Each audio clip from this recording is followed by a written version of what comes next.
Hello, everyone. Welcome to Self-Pub.com and this session of The Power of Indie Publishing. My name is Robin Cutler. I'm the director of Ingram Spark, and I'm joined by three dynamic, wonderful women that know probably more about indie publishing than anybody. So let me introduce Orna Ross. Orna, do you want to say a few words? Hi, I am Orna Ross, as Robin said, and I'm director of the Alliance of Independent Authors and an author myself and a poet, and indie publish now all of my own work and love it. And I have to say, I'm a huge fan. If you've heard me talk about this, I'm a huge fan of Orna's poetry. She makes me cry, I have to say. If you do, get into her work, it's really astounding, and I encourage you all to do that. And then we're also joined by Joanna Penn of the Creative Pen. Hi, Joanna. Hey Robin, hi everyone. So I'm an author of fiction as JF Penn and non-fiction as Joanna Penn. I'm also a podcaster at the Creative Pen podcast and books and travel podcast. And I've been an indie since I started 2008, so 12 years now. It's unbelievable. That is unbelievable. I think I met you really early on when we launched Ingram Spark. I think I met you at a conference somewhere, and every time I hear you speak, I learn something. I mean, recently I saw a blog post that you did on the future of AI and how that relates to publishing, and everybody should read that. That was phenomenal. Thank you. And then Sasha Block, you're actually the organizer of the Self-Pub.com, right? Sasha, tell us more about you. I am indeed. So I am also an indie author, have always been an indie author. I am a podcaster as well. So I host the Rebel Author podcast, and I write nonfiction for writers and fiction for young adults and probably eventually adults. And also I run this very amazing conference. And we're glad you do. And let me just kind of give a little background here. So this was a panel that we were going to do at the London Book Fair 2020. And unfortunately, because of coronavirus lurking in the world, we weren't able to do that. So we decided to bring this to you virtually. So I hope this is going to go as well as we all think it will. So Orna, let's start with you. Tell us about your indie publishing journey, like how you got started and exactly, this would have been even before Ally, right? Before you created Ally. Yes, very much so. So Ally grew out of my own personal experience. So I have worked in media and publishing in some shape or form since the late 1980s. Which gives you some idea of how old I am. And at around 2010, I was in a bit of a hiatus. I had illness and closed a business in Dublin and was moving to London, and had basically taken a step back from what I was doing before. And everybody, some author friends were beginning to talk about self-publishing, and were trying it and loving it. And so I began to investigate really quite skeptically, not thinking it would be for me because I'm not terribly techie. I'm still not after almost 10 years here, but enough just to get by. So yeah, I tried it out firstly with just a poetry pamphlet and a meditation book. Both were really geared to people who were already reading stuff or connected to me in some way. I instantly loved it. I just loved the creative freedom. And I had been published I'd worked with a small indie press in Dublin on my non-fiction, Attic Press, it's no longer there, a small feminist press.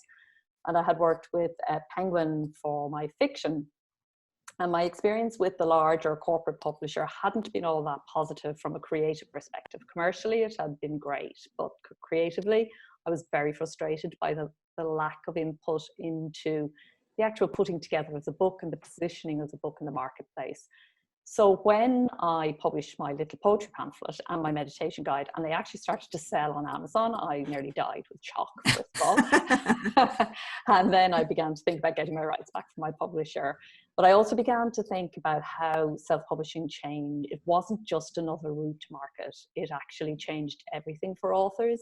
And I loved the way that it was going to give a shake-up to the power sort of dynamic within publishing, which was very weighted in favor of publishers, and authors were really struggling to get their foothold into publishing in the first place and to hold it when they were there.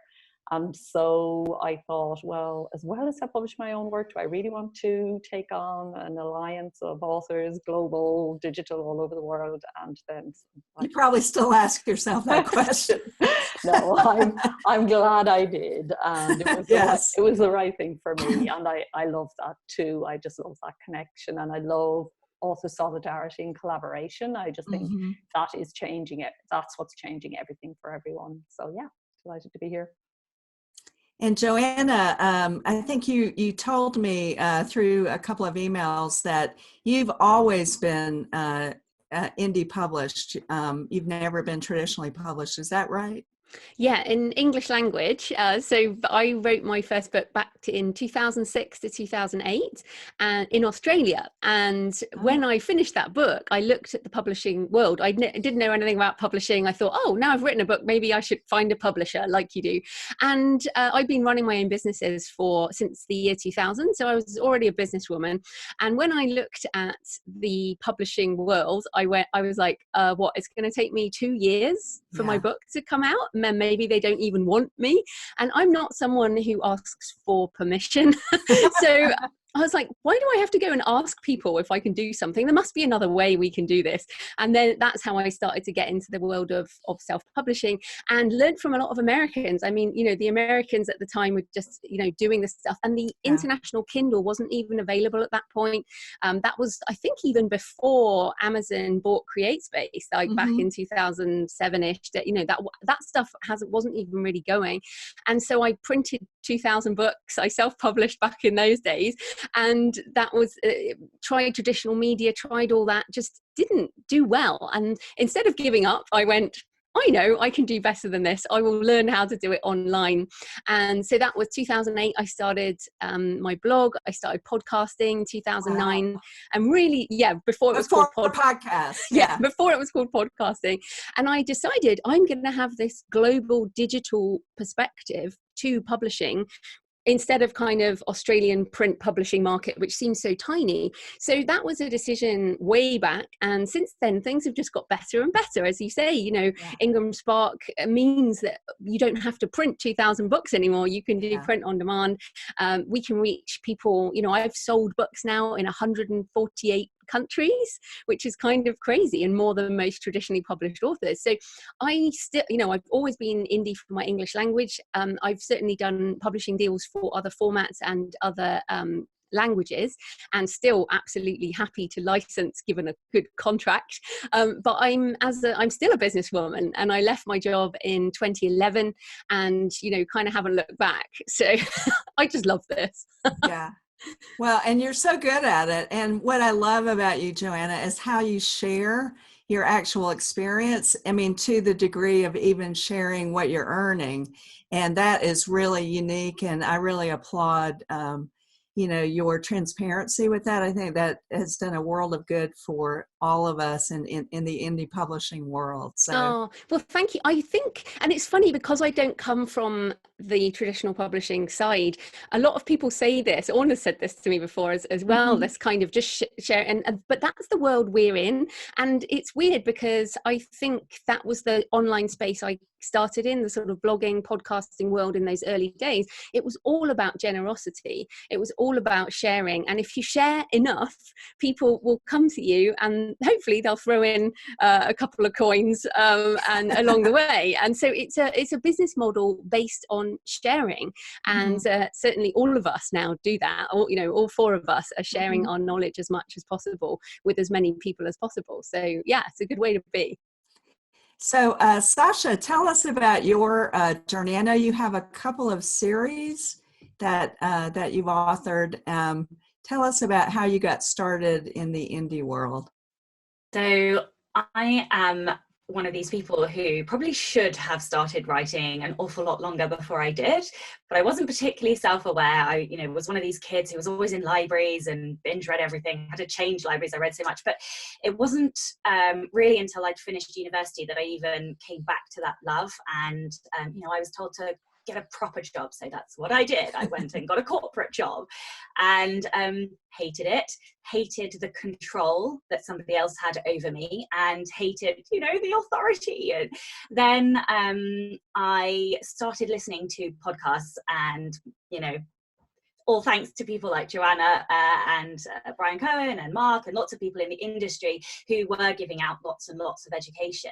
And that is literally how I chose to go indie, is I just educated myself on the business models, the rights, the opportunities, and then I think the biggest principle of freedom and being able to go in any direction that I choose. And that's really why I chose to go indie in the end. So, and so my background, just a lot of people might not know this, but I actually was a publisher. And I first started as working for a university press as a book designer, and then I became all the different jobs that a university press has, up to the assistant director. And then at the ripe old age of 40, I mean, I am just so ancient. I decided to start my own publishing company, which was insane now that I look back on it.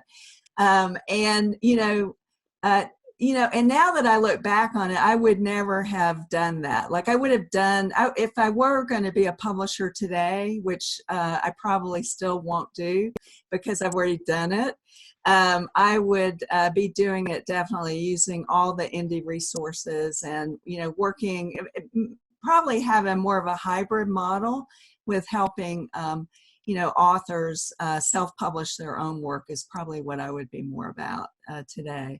I actually worked with Amazon before I came to Ingram, and actually worked at CreateSpace. So I've been around a long time. I've done this stuff for it seems like millennia already, and so I'm really happy to be talking to you today. Okay, so let's ask a few questions here. So Orna, what do you think is the best thing about publishing yourself? I do think it's there in the word, it's independence. So it is, what Joanna was talking about, is that ability to run things yourself and to, in a sense, have a business that's you-shaped and you-sized. So as you grow and develop and learn, your business is growing and developing and shaping up along with you. So at every step of the way, I was thinking about that as you were describing yourself there, Robin. It's just as exciting right now, Yes. indie publishing, as when you were an indie publisher. Yes. Was in a completely different shape and form. And I think that's the thing. It's if you've got the independence, and I think it's important to say that not everybody who self-publishes is independent necessarily. Independence is a state of mind. It's a way of approaching the work. It's a way of thinking about yourself as a business. It's a way of understanding the value of independence, the value of your intellectual property, how you take that to readers, and how that is completely different now to how it was some years ago. So it's always about that continual evolution and learning and growth, I think. And to me, that's both the best thing about it, and of course, it's also the most challenging thing about it. Yes, because you have to take off your writer hat and put on your publisher hat. And they're two different hats, right? Yeah, well, I actually think of it in terms of three hats, in fact. I think there's the maker who, makes the books, obviously, but also makes the ads, makes the, all the stuff that goes around the book. And then there's the manager who processes from the creative process to the actual profit that needs to be processed through the business. And then there's the marketer. And those three kind of need to be worked on all the time if you're going to see success, I think.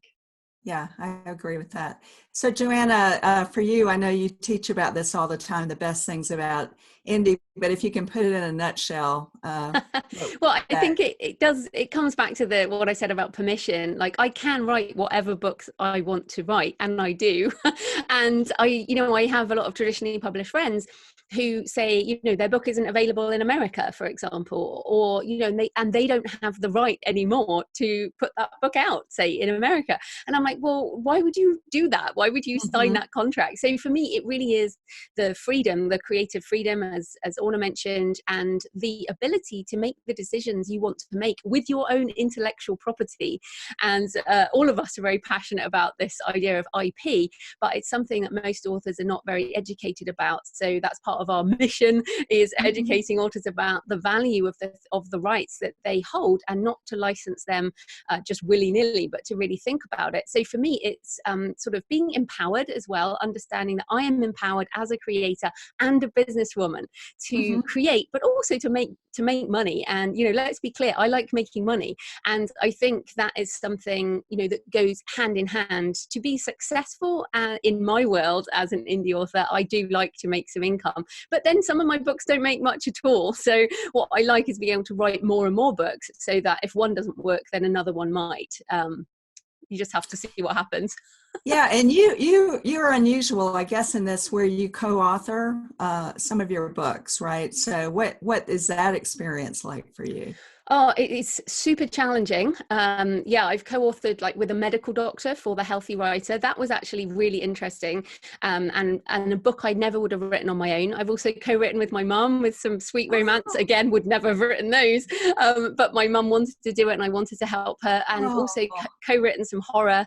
So I've done a number of different co-writing things, and I'm pulling back a bit from it because I am such a control freak, but it's one of those things that I think is really good when you have a project that could not possibly exist without those two or more people. I know Orna's done it, I think Sasha as well maybe, but it's something that many authors are trying now. And again, because we're in control, we can do these types of projects, and we can take a risk and see what happens. So Sasha, are you writing with your mother? I love that. No, my mother is more of an illustrator and painter, so I didn't get those creative skills. Is she doing your covers? No. So she completely tangent, but she does portraits and chalk work and illustration, pen and ink illustration. So yeah. So tell us about the best things for indie publishing as far as you're concerned, Sasha. So I think for me, they're split very much in terms of tangible benefits and intangible benefits. So some of the tangible benefits are things like higher royalties per book sale. Things like, obviously, we've already mentioned the creative control. I get to decide what's on my cover. I get to decide how my story ends. So those are things that I really appreciate. And also the freedom to be able to experiment. So I mentioned before feeling quite restrictive when I was in the corporate world, whereas that is the complete opposite now. I can experiment, be it in my marketing, the genre I go for. I can experiment, co-writing has been mentioned. So there's lots and lots of ways that I can experiment. And then the intangible benefits are the things like freedom, genuine freedom. I went for afternoon tea with my mother yesterday, just because I could. If my son's sick, I can go and pick up my son because I dictate my time. And that, also the downsides are you sometimes have to work really late. But so having control over my time, not having to answer to anybody, and also the lifestyle changes. So if I want to go to a museum or to go to France or wherever because I want to do research for a particular project, I can do that, and that is work. So it's those more intangible lifestyle changes that have just changed my entire life. So yeah.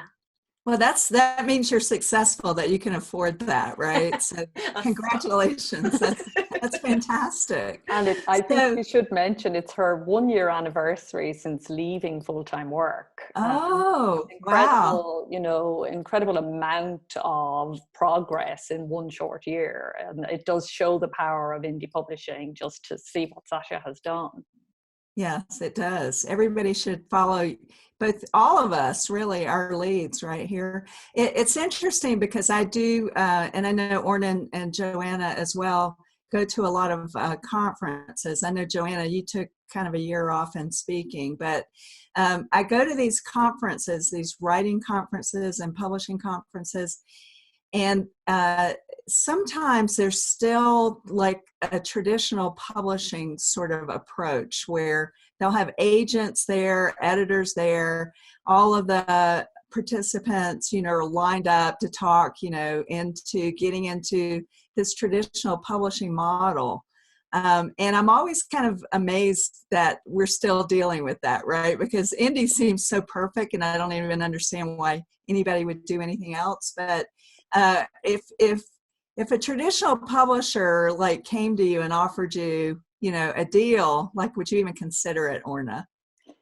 I don't even think of it that way now. So at the Alliance, we talk about selective rights licensing. So if anybody comes waving a contract and some money at me, I am going to talk to them. Sure, I'm going to hear what they're actually offering, and I'm going to do everything I can to limit if I'm interested at all, if I feel they're a fit, and there will be lots of conversation to have around that. So much so that none of these conversations have ever resulted in a deal. So let me say, I have had these conversations and they haven't gone anywhere, and for various reasons. And it is very often about fit, because once you've had a taste of doing it yourself, you enter a conversation with a potential publisher or rights buyer in a very different spirit, with a very different mind. So the conversation, I have the conversation, and if they were to be a fit, we would then be having negotiation where I would be trying to limit the territory, the term, the format, everything to be as small as possible, and they would be trying to take as many rights as possible. And so that's where it falls down. Sometimes it's just not possible. But I think that's the way to think about it now. I think when you get to a certain level as an indie, you will have people approach you. They will ask you, and they will assume, very often traditional publishers, it's the end of the conversation very quickly, because they automatically assume they can just offer you the same contract that they would offer an author who has absolutely no experience, and that, as far as I'm concerned, end of, that's just not even at the races. So but the concept of selective rights licensing, I think that's what I'd like to get across to people, that your book is not just a book. It is like if you think of it as a sort of an apartment complex with lots of different properties under one roof, and each one can be licensed in different ways to different people in different parts of the world, in different formats: print, audio, ebook, hardback, large print. These are all different rights. And the old way of selling rights, of selling your book to a publisher, selling in inverted commas, was that they licensed all rights, across the world, and very often for the life of copyright, which is outrageous. So you're trying to get that term down to be as short as possible. You're trying to get the territory down to be as small as possible. You're only giving them one form, and then you have the conversation on that basis. Yeah, and Joanna, with your platform, you must have people approach you all the time for you to publish with them. I can't imagine that. Well, I have done some foreign rights deals, but I did want to come back on what you were saying about you don't know why anyone wouldn't go indie, because I think that this is a mindset difference. And if people listening were just listening to Orna then and were not understanding those words, it's okay, because none of us knew this before we learned it. So many people don't know this stuff until they start getting educated. And why I think a lot of people go the traditional publishing route is because they don't want to do this stuff themselves. Now, that might be a completely valid reason. Maybe they just are very happy to give up 90% of the royalty and all control in exchange for someone else doing everything for them. Or they don't understand yet what they're signing. And so that's, I think, and it's really important, I think, for us to try and understand the people who don't believe they can do it. Like, I've met a lot of people who are like, oh, you can do it because, you know, you know how to do it. And I'm like, well, but we all learned how to do it. And also you kind of need that empowered mindset, the mindset that says, I can do this and I can learn. And it's like you said earlier about how many years you've been in publishing, but you've changed your mind over things and you've learned new things, and you'll continue to learn new things as things continue to change. And we have to all the time as well. So I think if you can be a successful independent author if you are willing to learn, and I think, and willing to take a chance on things, and willing to experiment, and willing to take control. And some people don't want that. So I think that's important to say. But yes, as Orna said, I would very happily take a deal when there was a contract that was, you know, to my liking.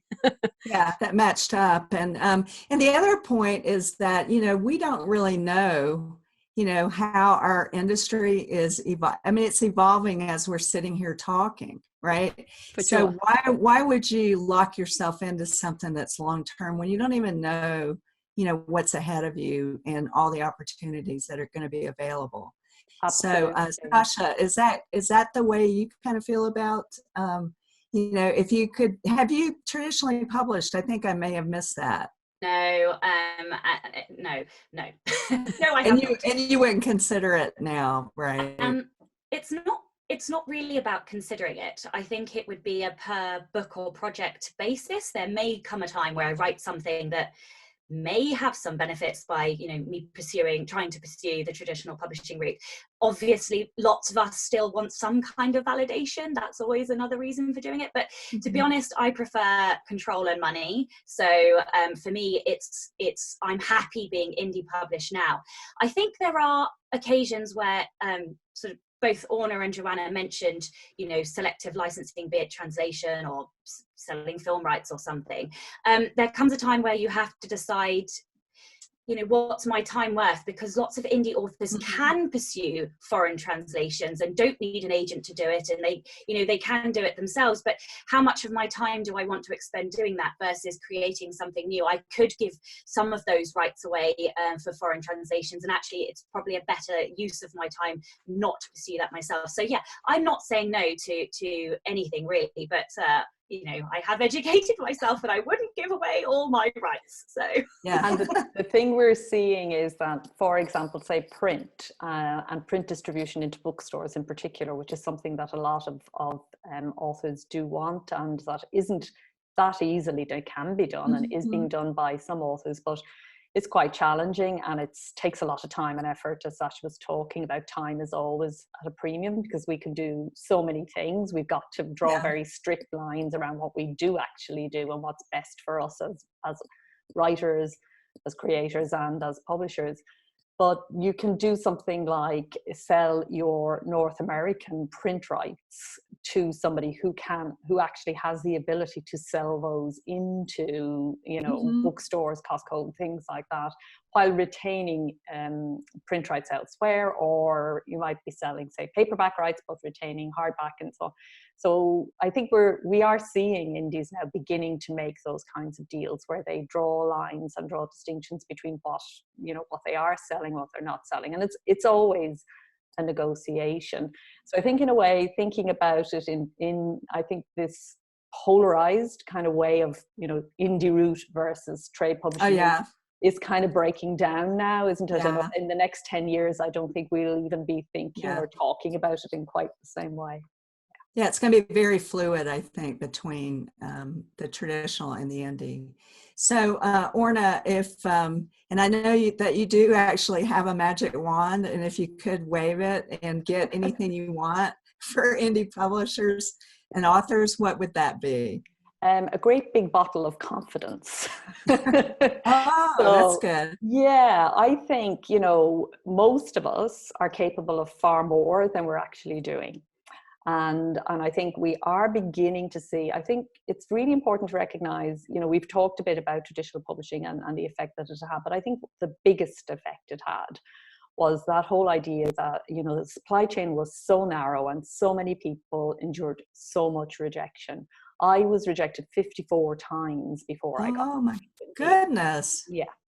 And if you talk to trade published authors, that is the general flow of experience. It's completely about resilience. Now, some of us are very stubborn and just keep on sending it out, but a lot of people just give up. And confidence, I think, it really battered author confidence, that 20 years where it got harder and harder and harder to actually get a publisher who would look at your work, and that polarizing between the big bestsellers, the new names, the new voices, which trade publishing started to focus on, and agents were, it became easier to sell your book as a newcomer than if you had 2 or 3 books behind you if they hadn't hit bestseller, complete bestseller.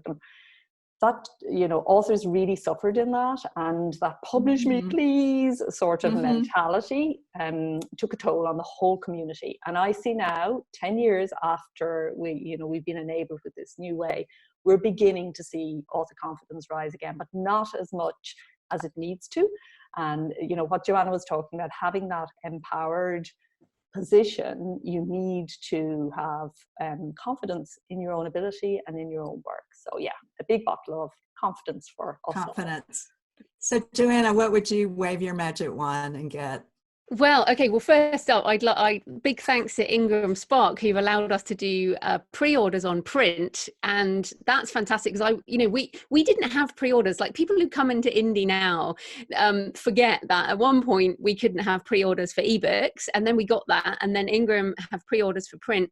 I want pre-orders for audiobooks because it's so annoying to me right now that my audiobook is available on some platforms. I had a book launch like nearly a week ago, and it's not available on other major platforms, and because we don't have pre-orders for audiobooks. So that's something I'd like, and presumably we'll get that at some point because things march on. The other thing I'd really like, I think non-fiction book marketing is pretty easy because we can do very easy keyword marketing, content marketing. People know whether they want a book on a particular topic, but fiction book marketing is incredibly hard. So you mentioned I have a thing on AI. What I'm really hoping for is that we get some kind of better AI search engine for fiction, particularly, that will analyze the emotional content of a novel, and that will actually recommend things like that. Because at the moment we are relying on 7 keywords, and on publishing on Ingram, it's some keywords, some stuff in the description, but there isn't a nuanced fiction recommendation engine that is looking for what people emotionally want, and you just can't get that from what we have right now. So those are my two desires. Yeah, and I'll reach out to you offline because I might know something about that I could help you with. And Sasha, your magic wand, what would you wish for? So I found this really hard to answer because I'm so much happier than I ever was. But if I could give something to people who are coming through the pipeline, it would be patience, probably, and in so many ways, because I think where we have, Joanna was just saying, hopefully we'll get audio pre-orders. I am sure we will, just like all of the other things that we have managed to get, like print on demand. I think all of the things that we want are coming. And yet I see so many authors who are just starting out, they're just publishing their first one, or they're just starting to write their books, so frustrated. And that was me, 3, 4, 5 years ago. I was so frustrated that I never stopped to enjoy the process. And that's all that we have. We only have this journey and the process, because once you get to the end, it's all over.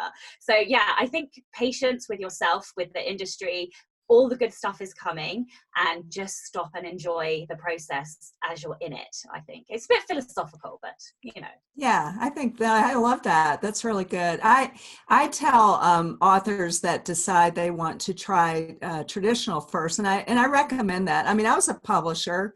I know a publisher can add value to an author's work, no doubt about that. I say, but give yourself a period of time that you're willing to be humiliated and rejected. And then don't go past that time that you've allocated ahead of time, and then, go on to this other option that you have. But, decide ahead of time what you're willing to do. Okay, so here's our last question. So Orna, where do you think indie publishing will be in 5 years? Bigger, a lot more authors in the space, better, people writing better, publishing better, running better businesses, understanding more about what this job actually entails.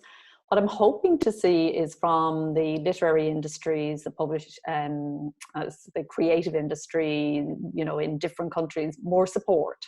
I think indie authors need skills training in publishing skills and in business skills, and in every other creative field that I look around, that's widely available. In our industry, it's not available at all, and I think that's because our literary infrastructure and ecosystems in most territories is still very embedded in a system which is no longer how people write, publish, and buy and consume books. So that's the change I'm hoping for. But I definitely think we're going to see a lot more indies. And the big trend that I'm kind of predicting is that authors will take back more of that power and begin to see the value of their own infrastructure on the internet, gathering their own email lists, so when they're working with other services, that they are choosing to work with services that allow them to build their businesses, not just to kind of outsource their IP. And Joanne, you're always way ahead of all of us, so we're waiting to hear. Our canary in the mine. It's funny though, because you said 5 years, and 5 years is really difficult. Orna and I did a decade thing. What's the difference between 2010 and 2020? 5 years is really difficult because a lot of things don't happen within 5 years, but they do happen within 10. So I'm going to come at this from an angle that I think the biggest shift, I don't think we're going to have fully fledged AI everything in 5 years. But what I do think is that we're going to see a significant amount of income rise from outside the US. So at the moment, most indie authors make the majority of their income from the US for both ebook and print and audiobook sales. But my own personal journey now, I'm about 60% US, and about 3 years ago I was kind of 90% US. And so the reason this is happening, the reason this is happening is a growth in digital, so mobile phones and internet access. By 2025, the rest of the world will be online, and most of them have Android phones. So that's one little trend, I think. So we're going to see hopefully a lot more growth in digital, including print on demand, ebooks, audiobooks across the world, so that the US is no longer the most dominant market for indies. And I think that would be very good, because there are lots more companies out there, who serve other markets. And I think that will also be more empowering. As Donna said, if there are specific companies that dominate in specific countries where the money is, then people think that's their only choice. But as there's more and more growth globally, I think that will be the big shift in the next 5 years. I also think, talking of empowerment, that more indies will sell direct. So Orna's mentioned this, and I mean, I sell ebooks direct, I sell audiobooks direct. Hopefully we'll have Aereo, so we can do more print direct. So there are lots of opportunities for indies to take more control and more revenue share in these ways. So that's kind of what I'm hoping for. Yeah, and the great thing about that is that selling direct is who's buying your content, right? And then you can nurture, those readers, those buyers for, additional content that you want to sell. So if you're only pushing and selling through Amazon, you never know who the Amazon reader is, right? So that's something I think you'll definitely start seeing some movement there in selling direct. And it's really important to say, sorry to cut across you, but I think it's really important to say that you're no more independent as a self-publisher if you're exclusively tied to one self-publishing service than you are independent as an author who is exclusively tied to one publishing house. It's the same thing. Independence is that ability to publish in multiple formats across multiple territories, in multiple different ways. Sorry. Absolutely. No, I totally agree with that. Sasha, so where do you think you'll be or we will all be in 5 years? I think it's a difficult one. I think I've got two things that I think will be really important. The first one, we've kind of talked already about this, but branding has always been important. But I think as we have more tech, which enables us to create more, being more whatever is you is going to be more important, and really digging deep into your niche. So I think that's one area that's going to be important. And I think that indie authors or authors in general have been cannibalizing lots of different markets. So we started with a word, we've gone to audio. I'm really curious what we're going to do with video, and I have no idea, but I think a lot of authors don't really look at this as an opportunity. There aren't many authors on YouTube, there aren't many authors doing anything with video. So given that YouTube is one of the bigger sites, and video is being consumed at a insane rate at the moment, I'm really curious to see what authors will do to get into that market. Yeah, and I think everything, just like Joanna said, everything's moving to the phone, everything. I mean, you can't go anywhere without just seeing everybody glued to their phone. I mean, that's the relationship, right? And so, all the content, I think, will be kind of consumed through that media. And I don't think that's a bad thing. And I mean, that would, like you said, Joanna, that totally opens up all of Africa. India is a huge growing market. We definitely see that, and that's going to be a huge market for indie authors as well going forward. So okay, so last words of wisdom here. We want to go around the table, and Orna. Words of wisdom: keep writing. Keep publishing, right. Keep an eye on your business, on your profit, make profit your measure, but stay there. Don't run away. It takes time. This is a long-term endeavor. It's not something that happens overnight. You will have moments of frustration. The people who succeed are the people who stay there, learning from the frustration and not being defeated. So yeah, just keep on keeping on. That's my words of wisdom. Joanna. Okay. Yeah, you just took all the words of wisdom on her, but but I'll add to that, which would be the four of us didn't know each other before the indie space, and we're all in, I believe, slightly different decades with our age groups, and we have all learned from each other. So if you're listening, and I remember this feeling back in the day, 2006, 2007, I had no author friends. I had nobody. I didn't know what was going on. And so I, got online. I met Orna online over a decade ago and made friends with other people who were going through the same journey as me. So don't be scared of all of us and the community, the indie community, the Alliance of Independent Authors. There's other communities online, but people won't understand you. We can promise that. But we understand in the community. We understand.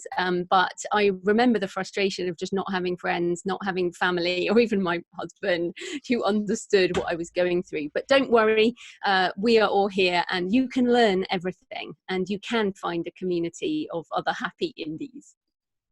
And Sasha, your words of wisdom. I will echo what I said earlier, and also what Joanna and Orna have both said about education. Don't just educate yourself on the craft, do that, but also educate yourself on the business side and the marketing side and the finance side, because that is essential. And then also, as I said earlier, just enjoy the process, because you only have the moment that you're in. And if you don't enjoy that, then what do you have? Why are you doing this? Try and enjoy every word, every plot hole, every, failed sale along the way, because you will only continue to learn and get better. And I will end this by saying that, we're in the middle of a worldwide semi-panic, I guess, around coronavirus, which is a good reason to stay home and write, okay? Box up everybody in your house, order in groceries, stay home and write. And the last thing I will say is, just creating a book, and even without even thinking about how successful it's going to be, I think it's really important to create and document and write for your own well-being. I know Orna talks about this, and for your own, journey as being a human. And so you can do that, and I encourage you to do that. Collect your family stories, collect your recipes, put them in a book. It's just no more wonderful thing to do for your family, and as gifts that you can do. So anyway, I think that's it for us, ladies. Thank you all. This has been just really so much fun.